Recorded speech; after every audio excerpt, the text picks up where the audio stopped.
Yeah, I think that kind of plays into some psychology for us. Not necessarily everybody, but I know I've been, what do I say, subject to this mentality at one time or another, where it's like, uh, not for like a story or journalism in particular, but just the idea that I'm a part of this select group that understands this one thing that is so revolutionary and everybody else just doesn't understand. So that makes me special.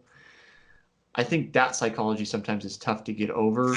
And part of the reason that these kind of, I'll say partisan, that's not really the word I want, but um, these very biased, agenda driven, I'll call them news outlets, although that's, I think, a little more than they deserve. It exists now because it allows people to be part of this like narrow channel where it's like, no, we understand the truth and we are getting all the information and we have it right and everybody else is just crazy. So that's part of my kind of interest in figuring out, how do we exist in this fake news era? Dave Chappelle refers to it as the age of spin. I like that moniker. Um, but I think part of it too is I look at the kind of economic side of it from, say, the paper standpoint. Well, they need to sell papers. And if you as a journalist just came out and said, here's the facts and figures, that's a very boring article to read. So then it's like your job is to make it more interesting for me to read, but also to present the facts. And then I think when you don't have journalistic integrity, it can become spin or spun to the point where it's no longer really accurate anymore. Yeah. Yeah. So I like to think of the science nuggets of my journalism as kind of the vitamins, and I have to wrap them in, like, they're the nutrients, and I have to, they're your vegetables or whatever, and I have to wrap them in like more appealing, delicious stuff to get you to get the nutrients like into your body. I don't know if I'm taking this metaphor too far, but It's fine. uh, because I always try to write something, and I think science is just inherently fascinating. So I could write a whole piece that's just like, let me tell you about this crazy thing that happens in chemistry. And then I'll turn it into my editor, and my editor will be like, nobody's going to read this. Like, nobody. And we have to take out 90% of it and then tell a story that is about more fluffy stuff that people will want to read. And usually they're right. And I'm like, okay, I just got carried away with that science part of it. But it's like a different way of looking at it. And science is a story because it's done by people. There's highs and lows, there's wins and losses. I mean, it's just like a sports story. Like, you fail and you fail and you fail and you're bad at science, and then finally you get the experiment right, and something goes well and you figure out something, and then you get to move forward to the next thing, and like it's a triumph. And if you think of science as a story like that, I think you can pull people in and you can teach them something, and you can kind of gain trust with your audience. But there is a lot of leveraging facts and science for political kind of agendas, like you're talking about with the spin. And I've heard multiple stories about people. They're usually talking about their parents, that their parents only watch Fox News or something. Mm-hmm. Parents only watch MSNBC on the other end of the spectrum. Mm-hmm. And they have all of these kind of radicalized ideas because they're only consuming their information from one source. Right. And I have at least one friend who said she just changed the channel, and their parents started having a little bit more balanced opinions about things. And that kind of, which is scary, right? But that kind of goes back to the point of try to get all of your information from a variety of sources. Don't get it from one source. And then, my so I used to come home from school and tell my dad some fact that I learned. Like, we'd be sitting around the dinner table and my dad would be like, "What did you learn in school today?" And I'd tell him, "Oh, did you know that, like, it's possible." I was going to try to make something up, but I don't know. Just some crazy fact that, did you know that it's possible to, like, recreate a dinosaur or something? And my dad would be like, "What middle schooler did you hear that from?" Like, just like, "I don't believe you. Cite your sources. Mm-hmm. Who are you talking to? What do they know? What's their background?" And so those are the right questions to ask. And I guess I had that drilled into me from a kid. Right. I was like, it sounds like you were being trained to be like an accurate journalist from the time you were young, even though you didn't know it. Yeah, to like question everything that everyone tells me. Like, well, how do you know that? What? Tell me how you know that. But yeah, that's what everyone should do when they get new information. Assume that it comes from some crazy middle schooler until you can figure out otherwise. The tough part of that is getting people to do that with themselves, where it's like, this is what I believe. And it's like, but why do I believe? And then you start going down this rabbit hole and you're like, who am I really? And then you have existential crises, which I have probably monthly. Yeah. So I don't know I don't know if that's a better or worse plane of existence. I don't know, like, which one is more sane, I guess, because I'm kind of like that. I have a lot of like, what do I really know is true? Like, what is one thing I'm totally sure is true? And sometimes I have a hard time coming up with, well, I think this because I think this because I think this. But is anything like undeniably true? And I'm a scientist, so you would think that I would have more answers to those questions. But it can, once you really like drill down to it, it can be existential, like you said. You start really questioning everything, and I think you should do that, but you can drive yourself a little batty trying. Yeah, a little bit batty.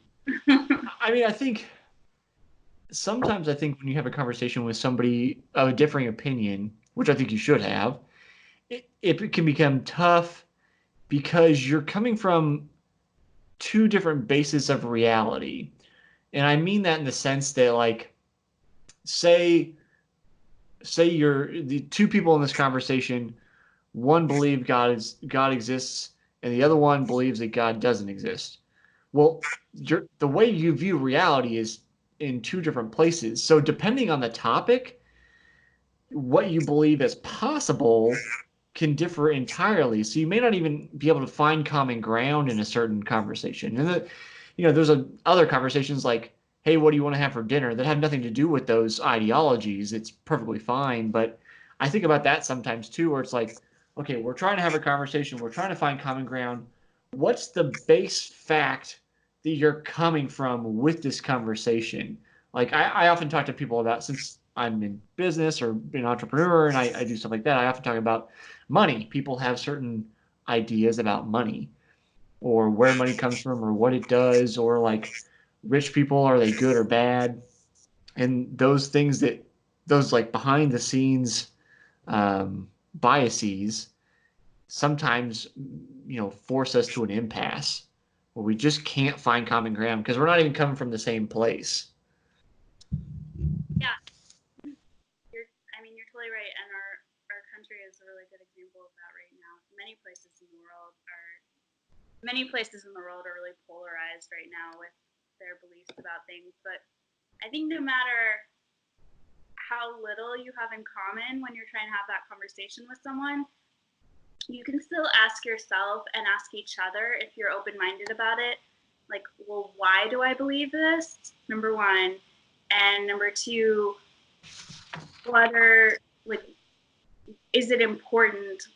Why is it important to me that I believe this? So, and why does it matter that I believe this? So sometimes it's okay to believe something just because you want to believe it. Like, if you want to believe in a spiritual like structure that you can't totally justify scientifically, you can't drill down to exactly why you believe in it, you just do. But it provides you community, and it provides you with this faith-based way of living your life, I think that's okay. You don't have to scientifically justify every single thing that you believe. Mm. But I think it is useful to recognize, well, other people believe different things, and that's okay too for them, as long as, you know, the impacts on other people aren't, you know, are minimal, and recognizing kind of the way that your belief system impacts others. Right. Yeah, I kind of come like you're kind of touching on it, and this is my personal philosophy. Well, it's not my philosophy, but it's something I subscribe to. Is like um, something we learned early on as freshmen in college about John Stuart Mill and utilitarianism and the harm principle. Basically, is do whatever you want to do as long as you're not hurting anybody else. And I kind of combine that with um, I have this philosophy I subscribe to that's basically if you give value first, like it, you know, value will return to you. Um, I can't prove that, but it is functionally useful to believe it. Whether it's true or not, it helps me progress forward, and I'm not doing any harm to anybody. I'm actually trying to provide help to other people. So I kind of think about both that first part and then the second part, not necessarily in saying everybody has to believe that aspect of value, but just there are frameworks, like you said, like a spiritual framework or a philosophical framework where it's like maybe it's not true, but it's useful, and that's okay. Yeah, and that's that's kind of what we say about scientific models too, right? So a scientific model isn't, it's useful in that it represents something that's real, but it's not itself real. Like you're, and it's just like a drawing. If I draw you an elephant on my wall right here, like that's not an elephant. It's a model of an elephant, but it's so it's not real, but it's useful if I'm trying to explain to you what an elephant is. Mm-hmm. So yeah, there's like ideas that there's ways of expressing yourself or ways of subscribing to things that aren't like scientifically real that are still totally useful. and and there's also different like levels of what how what you do doesn't impact other people and does or doesn't.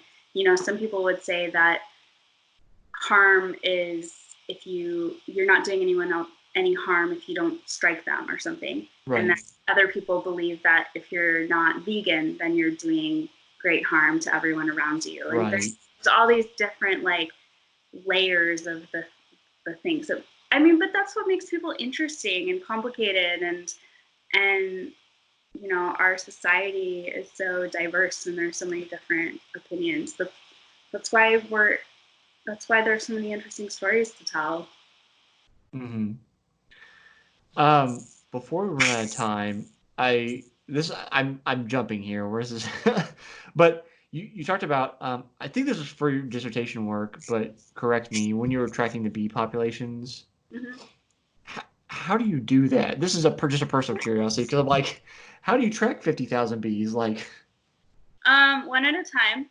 So I had it was just me and a field technician that I had with me to help me do my work, and it was just the two of us for 2 different 5-month flowering seasons in the field, and we literally just walked around the field, timed our movements through a habitat, and caught any bee that we saw, usually one at a time with a net.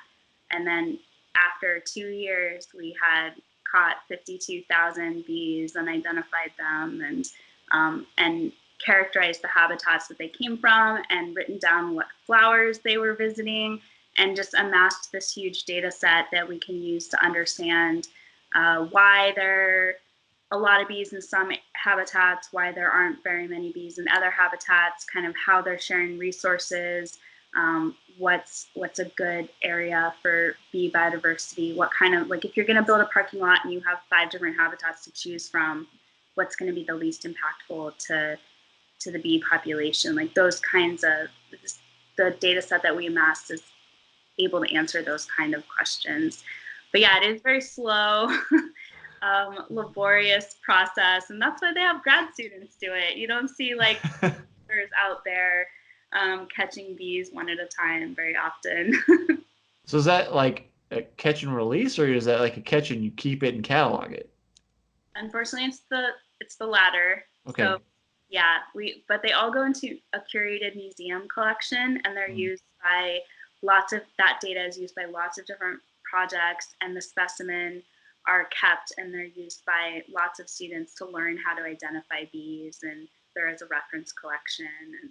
And I worked in one of the largest native bee museums in the world. It's housed at Utah State University, Mm. and they have, I think, getting close to 2 million pinned specimen in the lab. So 2 million bees that are like on a pin with a Right. little label and barcode in a glass drawer, and the glass drawer is slid into like the stacks, basically like a library, and you roll the stacks over. And yeah, it's an amazing thing, I think. And it's just a wealth of knowledge that is accumulated like one bee at a time.